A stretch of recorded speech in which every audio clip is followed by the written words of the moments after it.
Hello students, welcome to physics with Sagar YouTube platform. আগের দিন আমরা সেলিনা পাবলিশার্সের ক্লাস 10-এর ফিজিক্স বইয়ের কারেন্ট ইলেকট্রিসিটি চ্যাপ্টারের যে নিউমেরিক্যালগুলো ছিল, কোন নিউমেরিক্যালগুলো ওহমস ল, কারেন্ট এবং রেজিস্ট্যান্স সংক্রান্ত যে নিউমেরিক্যাল ছিল তার 9 নম্বর দাগ পর্যন্ত আমরা করেছিলাম। 9 নম্বর প্রবলেম পর্যন্ত করেছিলাম। আজকে আমরা 10 থেকে এই জিনিসগুলো কন্টিনিউ করবো। চলো শুরু করা যাক। 10 নম্বরের প্রবলেমটা হচ্ছিল a wire of a resistance 3 ohm, না সরি 9 নম্বর প্রবলেম থেকে শুরু হবে। a given wire of resistance 1 ohm is stretched to double its length. What will be its new resistance? In case কি বলতে চাইছে, একটা ওয়্যার ছিল, মনে করলাম let consider a wire of length L, length L, cross section area A।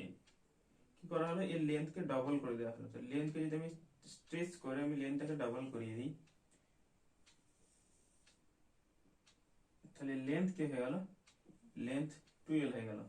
তাহলে length যদি 12 হয়ে যায়, ক্রস সেকশন এরিয়া কিন্তু কি হয়ে যাবে, অর্ধেক হয়ে যাবে, হাফ হয়ে যাবে। কেন এরকম হবে? কারণ এর যে ম্যাটেরিয়াল গুলো ছিল, এর ম্যাটেরিয়াল সেম, এর ভলিউম গুলো কি হচ্ছে সবসময় কনস্ট্যান্ট। তাহলে একটা ওয়্যারকে যদি আমরা টেনে স্ট্রেচ করে দিই, তাহলে তার সবসময় কি থাকে, ভলিউমটা অলওয়েজ কনস্ট্যান্ট হয়। তার জন্য দেখো এই দুটো মাল্টিপ্লাই এল ইন্টু এ, এটা সিলিন্ডার, এর ভলিউম কত হচ্ছে এল এ। এর ক্ষেত্রে যদি আমি করি 2l ইন্টু এ বাই 2, এটাও কেটে গিয়ে কত হচ্ছে এল এ। তার জন্য কোনো ওয়্যারকে যদি কি করা হয়, লেন্থকে ডবল করা হয়, তাহলে ক্রস সেকশন এরিয়া হাফ হয়ে যাবে। লেন্থকে যদি ট্রিপল করা হয়, cross section area a by 3 হবে, 1/3 হয়ে যাবে। ঠিক এরকম করে কন্টিনিউ চলতে থাকবে। তো এটা ভলিউম কনস্ট্যান্টের জন্য এরকম হয়। তাহলে এই প্রবলেমটা কি বলছে, আচ্ছা রেজিস্ট্যান্সের রুল জানি, R is equal to rho L by A। আচ্ছা এর ক্ষেত্রে কি কি ছিল, ইনিশিয়াল পজিশনে লেন্থ ছিল A, cross section area A, তাহলে তার রেজিস্ট্যান্স হচ্ছে 1 ওহম। তাহলে রেজিস্ট্যান্স হচ্ছে 1 ওহম, দেয়ারফর আমরা লিখতে পারি R is equal to L by A। Equation 1, এটাকে আমরা ইকুয়েশন 1, শুধু রেজিস্ট্যান্সের জায়গায় আমরা 1 পুট করেছি। আচ্ছা এখন এখন কি হবে, লেন্থ ডাবল হয়ে গেছে, ক্রস সেকশন এরিয়া হাফ হয়ে গেছে, তাহলে রেজিস্ট্যান্স কত হবে, নিউ রেজিস্ট্যান্স কত হবে, রো রো থাকবে, ম্যাটেরিয়াল তো চেঞ্জ হয়নি, তাহলে রোটা কনস্ট্যান্ট, লেন্থ ডবল হয়ে গেছে, আর ক্রস সেকশন এরিয়া অর্ধেক হয়ে যাবে বলেছিলাম। তাহলে এটাকে যদি আমরা সিম্পলিফাই করি, রো থেকে গেল, আচ্ছা এই a বাই 2 উপরে উঠে গেলে কত হচ্ছে 4l বাই a। দেখো আমরা কি লিখতে পারি, 4 rho l by a।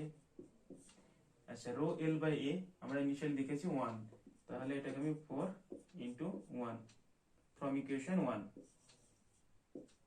Equation 1। তাহলে এখানে হয়ে গেল 4 ওহম। তাহলে যে নিউ রেজিস্ট্যান্স পেলাম সেটা কত হয়ে গেল, নিউ রেজিস্ট্যান্স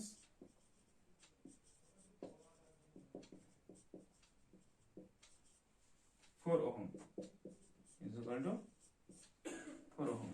তাহলে নিউ রেজিস্ট্যান্স হয়ে গেল 4 ওহম।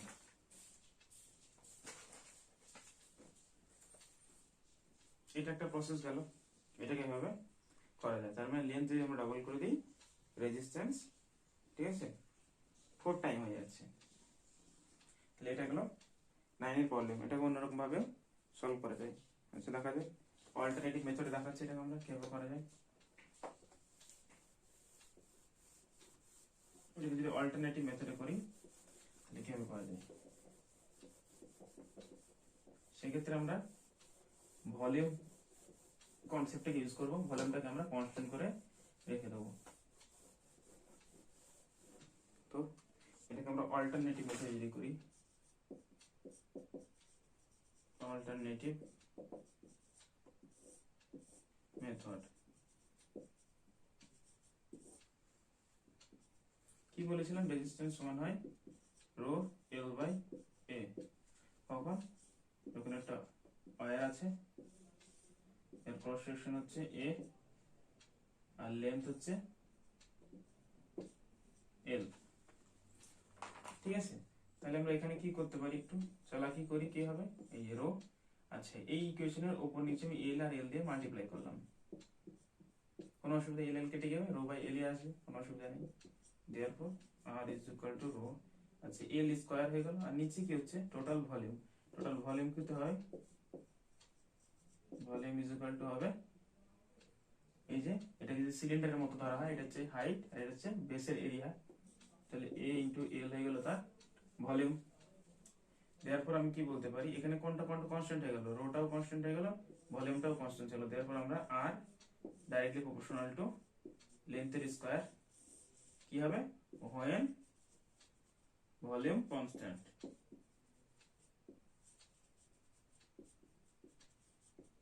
ঠিক আছে, একটা ওয়্যারের ভলিউম যখন কনস্ট্যান্ট হবে তখন লেন্থের সঙ্গে রেজিস্ট্যান্সের রিলেশন হবে ডাইরেক্টলি প্রপোর্শনাল স্কয়ারের সঙ্গে, লেন্থের স্কয়ারের সঙ্গে ডাইরেক্টলি প্রপোর্শনাল হবে রেজিস্ট্যান্স। তাহলে এই কনসেপ্টটাকে আমরা ইউজ করি, দেখো এই কোশ্চেনটাকে যদি করি আমরা, তো ইনিশিয়াল কি ছিল, ইনিশিয়াল লেন্থ ছিল ধরে নিলাম এল, ট্রিপল হয়ে গেল, এই ডবল হয়ে গেল, লেন্থ কি হয়ে গেল ডবল।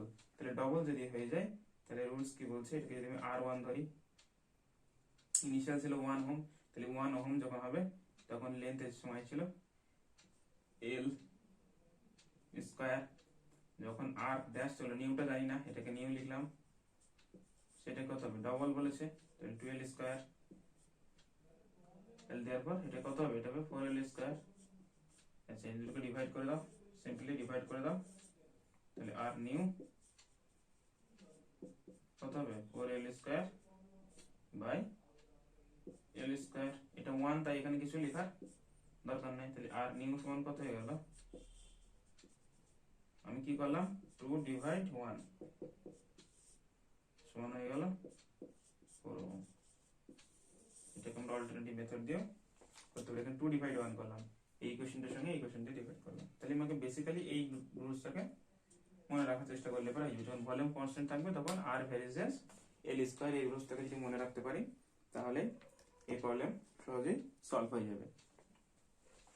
চলো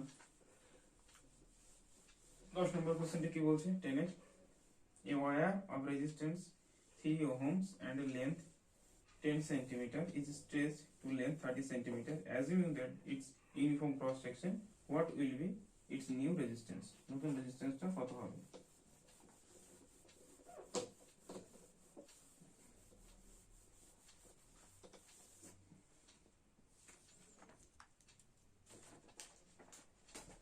টেন নম্বরের কোশ্চেন কি বলছে, a wire of resistance 3 ohm and length 10 centimeter, তাহলে রেজিস্ট্যান্স দেয়া আছে 3 ওহম, লেন্থ দেয়া আছে তোমার 10 সেন্টিমিটার, এটা ইনিশিয়াল দেওয়া আছে।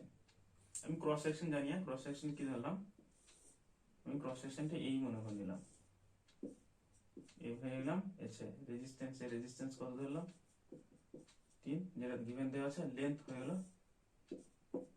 10 সেন্টিমিটার। আচ্ছা তাহলে এখানে যদি আমি রুলস অ্যাপ্লাই করি, R is equal to rho L by A, therefore হবে কি, আর এই জায়গায় 3 রো জানি না, লিখে রাখলাম, লেন্থ হচ্ছে 10 সেন্টিমিটার, আর ক্রস সেকশন এরিয়া সেটা আমি আননোন, সেটাকে আমি এ লিখে রাখলাম, এটা ইকুয়েশন 1। আচ্ছা কি হচ্ছে, সেকেন্ড লেন্থ স্ট্রেচ করার পরে লেন্থ হয়ে গেল কত, লেন্থ হয়ে গেল নিউ লেন্থ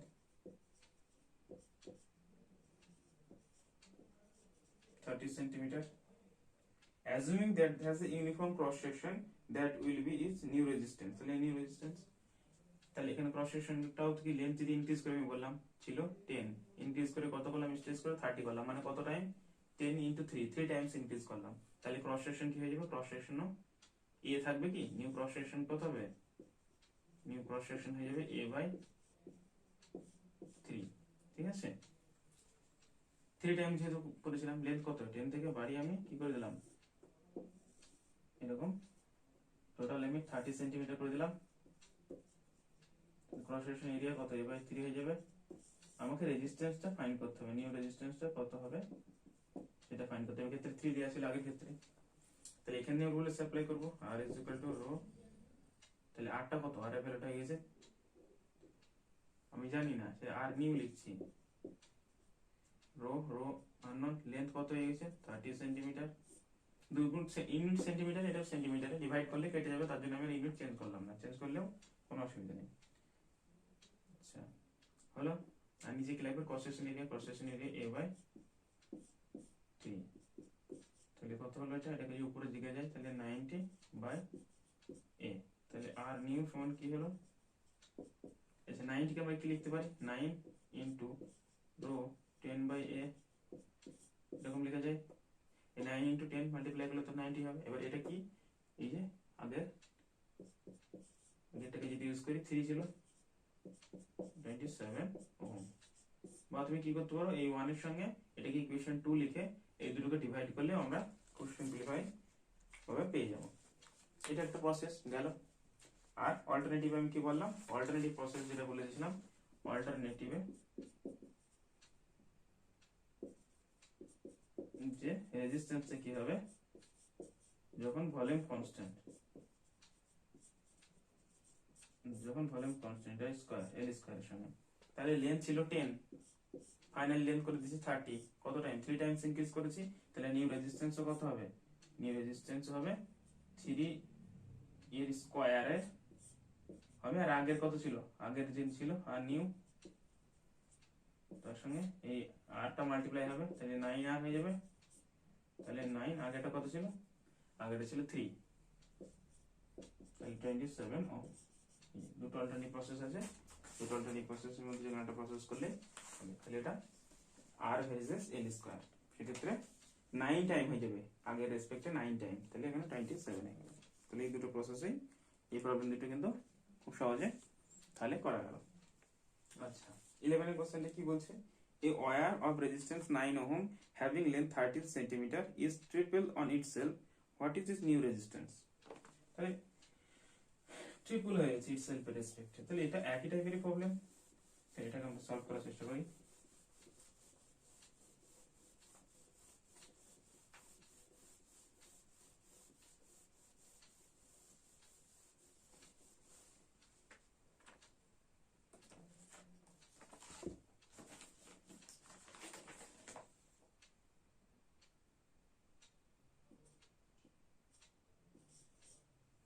ঠিক আছে 11 এর কোশ্চেন, রেজিস্ট্যান্স কত, রেজিস্ট্যান্স হচ্ছে 9 ওহম, লেন্থ হচ্ছে কত 30 সেন্টিমিটার, নিউ কত হবে, তাহলে আর ইজ ইকুয়াল টু কত রো এল বাই এ, সেখান থেকে এটা 9 হয়ে গেল, এটা রো হয়ে গেল, এল হচ্ছে 30 সেন্টিমিটার, এই আমি আননোন জানি না, এটা একটা ইকুয়েশন। সিমিলারলি আমরা এখান থেকে কি বলতে পারি, 11 এর পরে হচ্ছে ইজ ট্রিপল অন ইটসেলফ, তাই নিউ লেন্থ কত হয়ে যাবে, নিউ লেন্থ 3 টাইমস হয়ে গেছে আগের, তাহলে কত হলো 90 সেন্টিমিটার হয়ে গেল। আচ্ছা 3 টাইমস যদি হয়ে যায় লেন্থ, তাহলে ক্রস সেকশন কি এ থাকবে, আর এ নিউ হবে কত, নিউ ক্রস সেকশন কত হবে a বাই 3, দেয়ারপর আমি এখানে যদি আর নিউ লিখি, রোটা ম্যাটেরিয়ালটা সেম, তার জন্য রো আর নিউ হবে না, এটা 90 হয়ে গেল, আর নিচে ক্রস সেকশন কত a বাই 3 নিউ,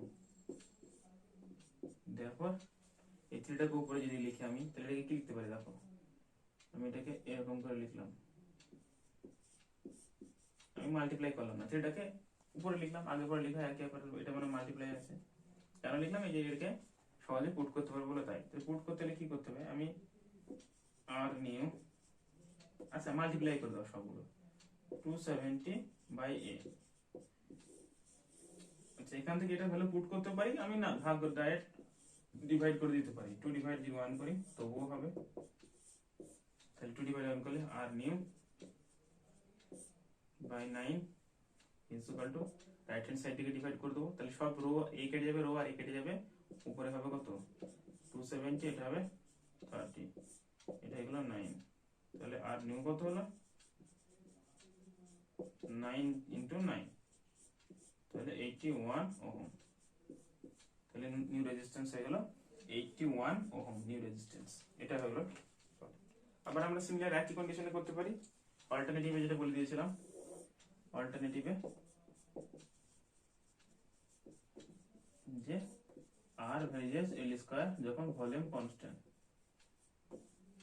ভলিউম যখন কনস্ট্যান্ট তখন r ভ্যারিয়েস l স্কয়ার। তাহলে এখানে কি করা হচ্ছে 3 টাইমস করা আছে, ট্রিপল হয়ে যাবে। তাহলে r নিউটা অলওয়েজ কত হবে 3 স্কয়ার হয়ে যাবে, আর আগে ছিল r, তাহলে 9 টাইম হয়ে গেল। তাহলে আগে ইনিশিয়ালি তো 9 ছিল, তাহলে 9 হচ্ছে 81 ওহম। তাহলে এটা আমরা অল্টারনেটিভের সাহায্যে করতে পারলাম। যে কোনো একটা প্রসেস ফলো করলে হবে। তাহলে এটা হয়ে গেল আমাদের কোশ্চেন নাম্বার 11। এবার আমরা শুরু করব কোশ্চেন নাম্বার 12। 12 কি বলছে কোশ্চেনটা? 12 কোশ্চেনটা বলেছে the length of a copper wire of a specific resistance 1.7 into 10 to the power minus 8 ohm meter and the radius 1 millimeter is required so that its resistance is 1 ohm. Length কত find করতে হবে? Length find করতে হবে, সব data given দেওয়া আছে।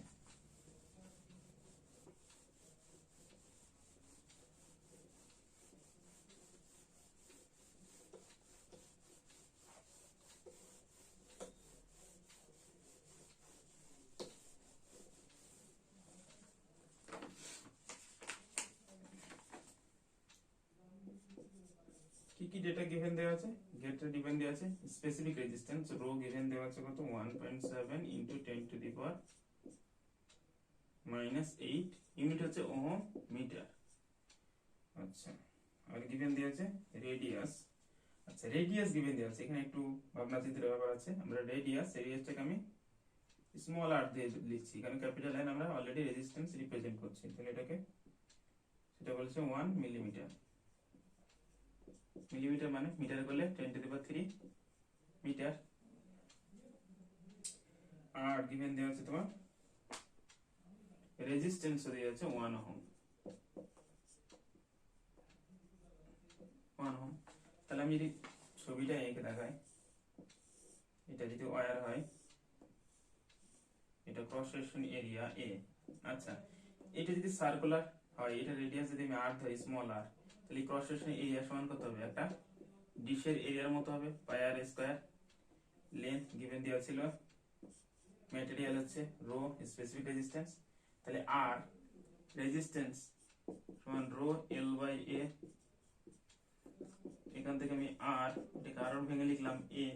আচ্ছা, a এর পরিবর্তে আমি কি লিখে দেবো পাই r স্কয়ার, কারণ ওটা হচ্ছে একটা সার্কুলার ডিশের মতো। তাহলে এবার দেখো কি হয়ে গেল, r ইজ ইকুয়াল টু, দেখো এই রোটা কনস্ট্যান্ট, কেন ম্যাটেরিয়ালের রোটা কিন্তু চেঞ্জ হয় না, পাই এটা কনস্ট্যান্ট। তাহলে ডিপেন্ডেন্স কার? r is equal to l, আর r এর উপর ডিপেন্ডেন্স আছে, সেটা পরে কথা আসছে। আমাদের যেহেতু বের করতে হবে, তাহলে আমি কি বের করতে হবে? দেখো rho l by pi square. তাহলে আমাকে এটা হলো মেন ইকুয়েশন। এখান থেকে আমাকে ফাইন্ড করতে হবে লেন্থ। তাহলে l যদি আমি এখান থেকে ফাইন্ড করি, ক্রস মাল্টিপ্লিকেশন করি, l বের করলে কত হবে? r pi small r square by rho. তাহলে এবার আমরা ভ্যালুগুলো যদি পুট করে দিই, এই ইকুয়েশনে ভ্যালুগুলো যদি পুট করে দিই, তাহলে লেন্থ কত রিকোয়ার্ড, রেজিস্ট্যান্স কত 1 ওহম, আমি 1 ওহম পুট করে দিলাম। রো কত স্পেসিফিক রেজিস্ট্যান্স, এই আর পুট করে দেওয়া হলো 1 ওহম দিল। পাইয়ের ভ্যালু কত 3.14, আর 22 এর সাথে 22/7 কে আমি যদি করি তাহলে 3.14 হবে। আর কত দেওয়া আছে 10 to the power -3, তাহলে r স্কয়ার বাই হচ্ছে রো কত গিভেন দিয়েছে 1.7 into 10 to the power -8। এটাকে যদি সিম্পলিফাই করি, দেখো ভালো করে লক্ষ্য করে দেখো, এটা 3.14। আচ্ছা, ইনডেক্স এর রুল 3 2 6, তাহলে -6, নিচে আছে কত 1.7 10 to the power -8। আচ্ছা, এটা 10 to the power -6, এটা 10 to the power -8, এটা যদি উপরে যায় তাহলে কি হয়ে যাবে টোটাল? এটা 3.14, এটা 1.7 থাকলো, আর এটা কি হয়ে যাবে 10 to the power স্কয়ার। এই যে 10 to the power -6 আর হচ্ছে 10 to the power -8, এটাকে ডিভাইড মানে মাইনাস এই যে ইনডেক্স এর রুল থেকে 10 to the power -6 minus of -8, তাহলে 10 to the power -6 প্লাস 8, তাহলে 10 to the power শুধু 2 হবে। এটা মানে কি? এটা মানে হচ্ছে তোমার 3 1, এটা মানে তো 100, 10 এর স্কয়ার মানে 100, তাহলে 3.14 কে আমি যদি 100 দিয়ে মাল্টিপ্লাই করি তাহলে 314 হলো। আর এখানে ডেসিমেলে 1 আছে পয়েন্ট, তাহলে এটাকে আমি উপরে 10 দিয়ে দিলাম, উপরে আরো 10, আর নিচে হচ্ছে 17, তাহলে কত হলো 3140/17। এটাকে যদি আমরা ডিভাইড করি, ডিভাইড করলে 3140 কে আমি 17 দিয়ে ডিভাইড করলে 1 17 4 14 8 দিয়ে দাও, 136, আবার থাকলো কত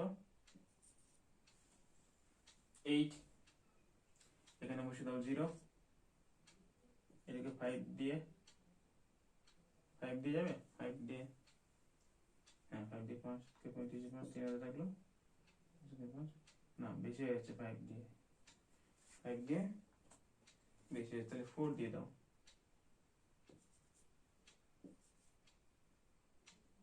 ওটার জন্য 2000 থাকলো, 4 কে 4 68, এটা কত নামলো, এটা 2, তাহলে আবার পয়েন্ট ডেসিমাল নেবো, এখানে 0 নিলাম,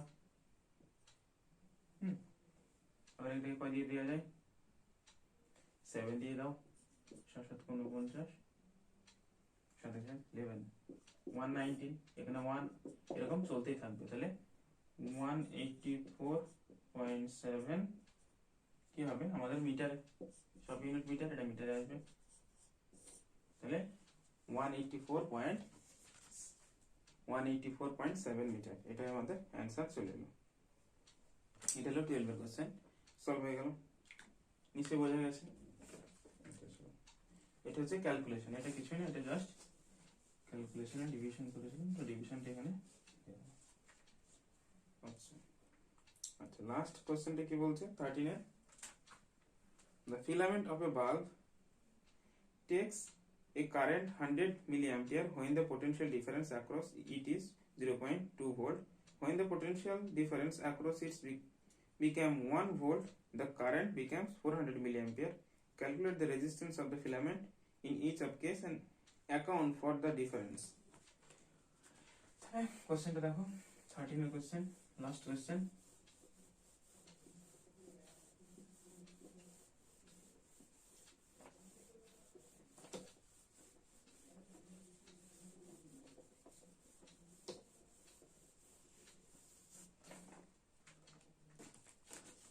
কোশ্চেনে কি বলছে, কোশ্চেনে বলছে the filament of the bulb takes current 100 milliampere, তাহলে প্রথম কারেন্ট কি দেয়া আছে, প্রথম কারেন্ট দেয়া আছে 100 milliampere, therefore 100 into 10 to the power minus 3 ampere, এটাকে দুটো শূন্য আর এটা তিনটি শূন্য, তাহলে এটা কত হয়ে যাবে টোটাল 0.1 ampere। তখন ভোল্টেজ কত শো করছে, voltage difference V1 is equal to 0.2 volt, তাহলে এখান থেকে আমরা কি রেজিস্ট্যান্স বের করতে পারবো না, V is equal to IR, Ohm's law থেকে, ওহমস ল, তাহলে এক্ষেত্রে R সমান সমান করতে হবে, আমি যদি R1 ই ধরি বা R ই ধরো কোনো অসুবিধা নেই, তাহলে V/I, এখানে আমরা I1 আর V1 ধরেছি, তো আমরা এখানে লিখতেই পারি, এটাকে যদি আমরা এভাবে লিখে দিই কোনো অসুবিধা নেই, তাহলে এখানে 0.2 আর নিচে হচ্ছে কত 0.1, এই যে 0.1, তাহলে এটা কত হবে 2 ই হবে, 2 ওহম। তাহলে ইনিশিয়ালে যখন 100 মিলিঅ্যাম্পিয়ার কারেন্ট আসছিল বাল্বের মধ্যে, আর যখন পোটেনশিয়াল ডিফারেন্স 0.2 ছিল, তখন রেজিস্ট্যান্স হচ্ছিল কত 2 ওহম, তাহলে তখন রেজিস্ট্যান্স হচ্ছিল 2 ওহম। এবার কি বলেছে সেকেন্ড কেস, সেকেন্ড কেসে কি বলেছে, সেকেন্ড কেসে বলে দিয়েছে current 400 milliampere, therefore 400 into 10 to the power minus 3 মানে 1000 দিয়ে ডিভাইড করছে, অ্যাকচুয়ালি কিছুই না, 0.4 অ্যাম্পিয়ার। ভোল্টেজ আচ্ছা 1 ধরা হয়ে গেছে, তাহলে এখানে 2 ধরলাম। ভোল্টেজ V2 কত হবে, V2 হচ্ছে তোমার 1 ভোল্ট, 1.0 ভোল্ট মানে 1 ভোল্ট, তাহলে সিমিলারলি এখানে ওহমস ল থেকে